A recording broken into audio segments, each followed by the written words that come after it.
Good morning, everybody, and good afternoon, maybe at this stage. Just want to give you a short introduction to Kells and talk about, as Ian said, the Kickstart initiative, which we began this year, which is in the town. I suppose Kells is one of a small number of Irish towns whose origins go back to early monastic site. Has a developed urban function before the invasion of the Anglo-Normans. In the 9th century, the Columban community of Iona accepted an donation of lands at Kells as a place of refuge for Viking raids and built a monastery there. There's no visible remains of the early Christian church there. There is, however, a round tower, 25-metre round tower, and which was really the status symbol of early Irish monasteries, and a number of elaborately carved high crosses as well, dating from the 8th to 12th century.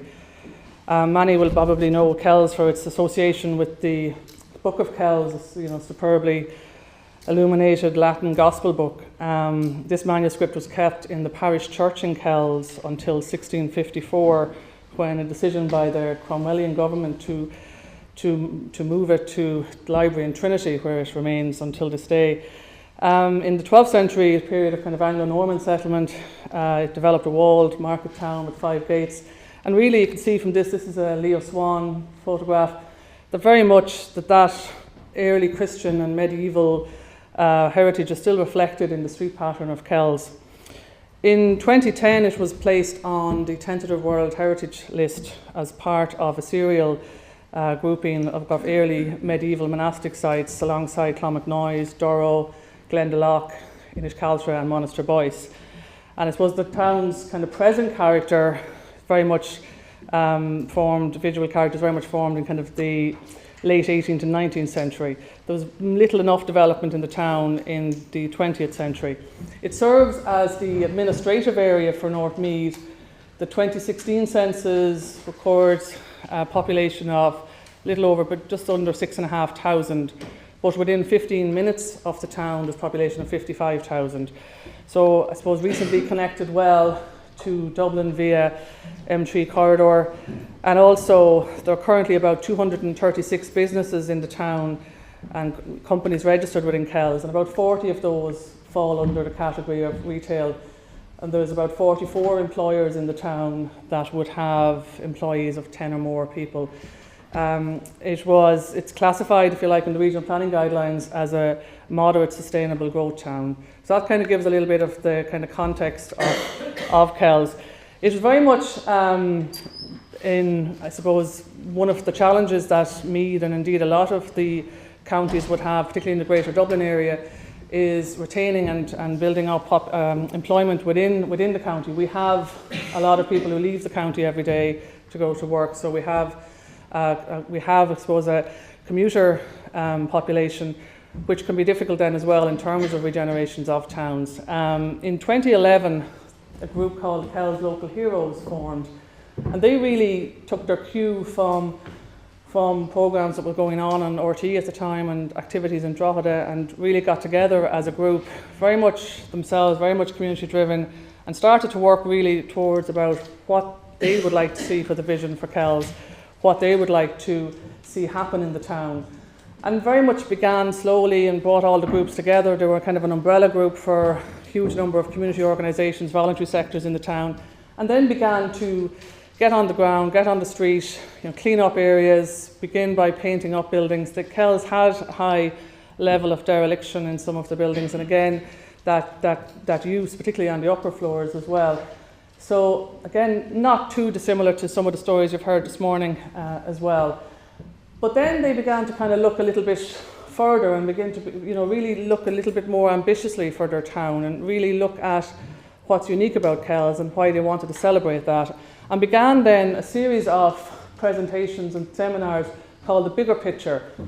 And they looked at what other towns were doing. They started off with a seminar called How Architecture and Design Can Transform a Town, and had speakers Kieran Cuff and Simon Wall over from Westport, our own conservation officer at the time as well, looked at putting together some good case studies, examples of what was going around. They had also seen, if you like, some of the work that was going on in other towns and very much wanted to learn from that. There was also a very strong artistic community in the town, and they were really looking at how arts and culture can transform a town. And that's very much, if you like, a lot of the theme of the way Kells is moving towards. They then began to look at the kind of a natural environment around the town. It's situated on the river Blackwater, it's in the Boyne Valley, it's got a very, very good and very, very vibrant, if you like, natural heritage and biodiversity around the area.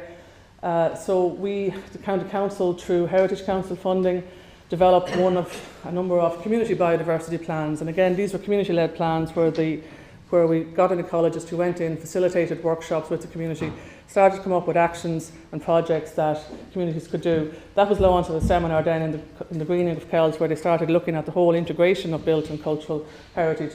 And then in December then had another event called Planning for the Future, and again which they focused on the community. So all of these events were very, very well attended, huge buy-in, and very high caliber speakers, but also very, very interested and very, very engaged people locally. So I suppose when the Heritage Council last year then announced the pilot, Kells had also, during that period, had lobbied and looked to get membership of the Wall Towns, which we were happy to facilitate. So that was all kind of set, if you like, against the background and the context of the application that was made. Some of the other things that were happening as well in tandem with that was, again, looking at creativity and looking at heritage and festivals and drivers of that.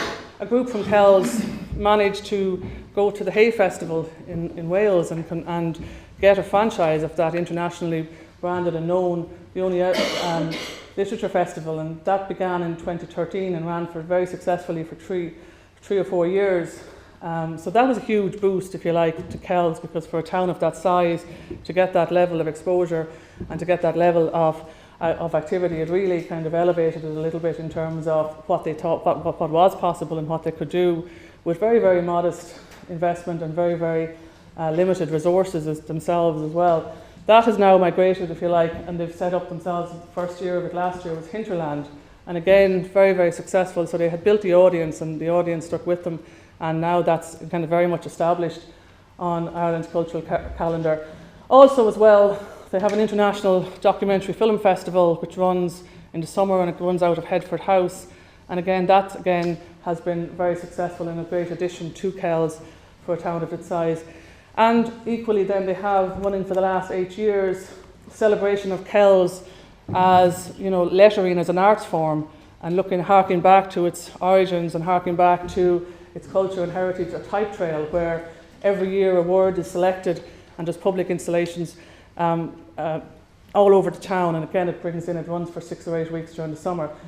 So I'm just going to, in terms of, all of that, if you like, combined and went in towards making our application. So as Ian said, we were selected as the pilot. There's 5 main components of the pilot. We're just going to really focus on one of them today, which is the street area conservation.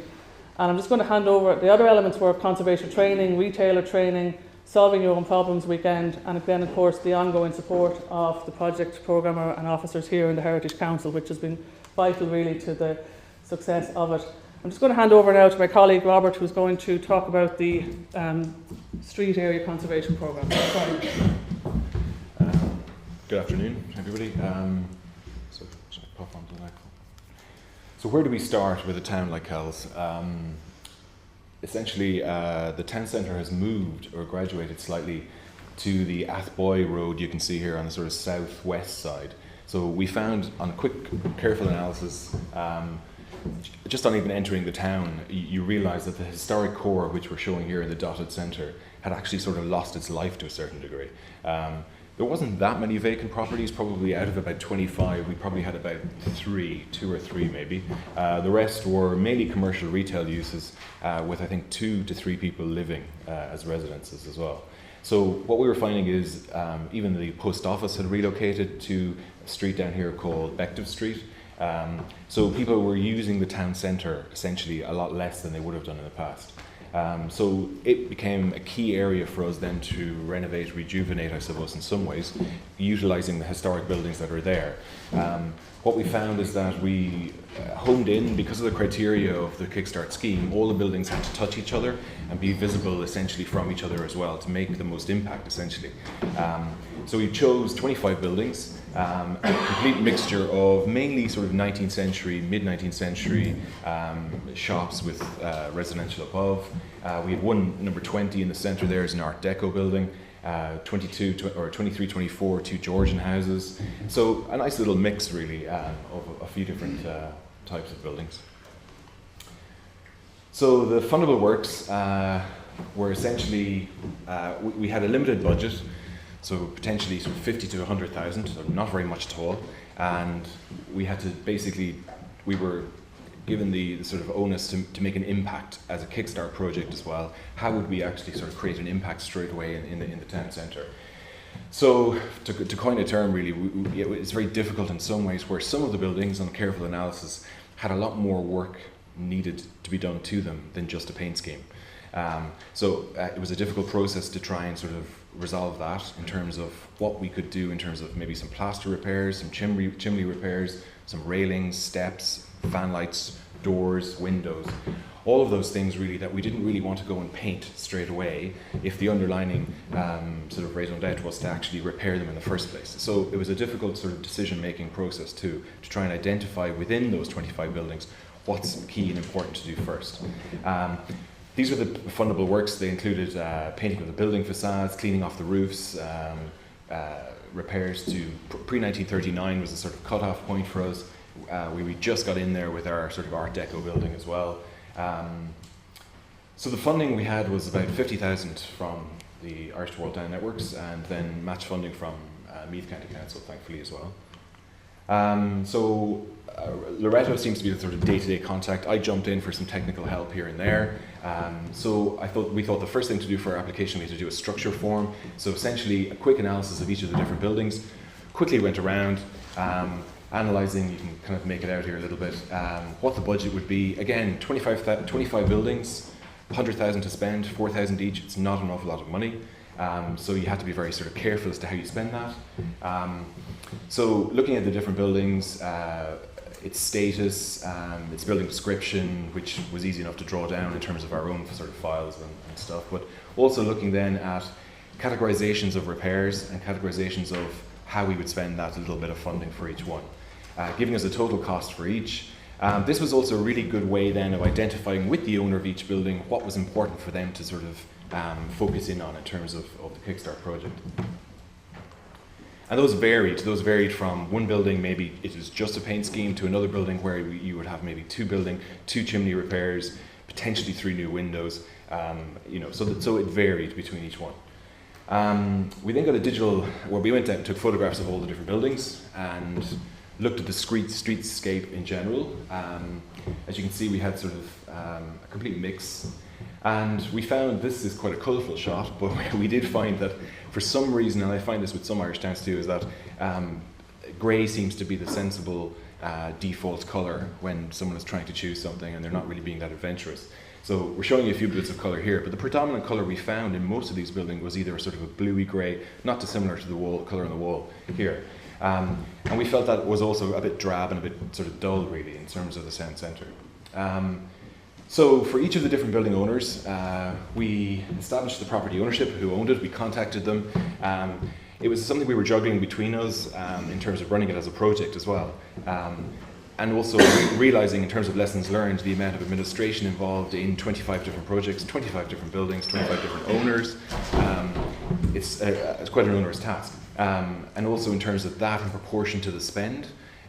If it was running as a private project, it wouldn't really exactly be profitable. So we employed a 3D visualization local chap in Kells to give us a little bit of help in terms of doing a facade treatment with different colours. We explored each in terms of planning regulations in terms of what status most of the buildings had. There were some listed buildings, some protected structures. One or two were involved in planning currently. So those basically had to be sort of checked just to make sure we could see what can or can't be done. We had an information evening then for the property owners, so we organised an evening in the local hotel, and we had a fantastic turnout. Everybody turned up, and the main sort of initial question on their lips was, why us? You know, why did you choose us, and how are we chosen? So we had to give them the reasons and a sort of background information as to why we chose that centre and why we wanted to actually develop this as a sort of rejuvenation scheme.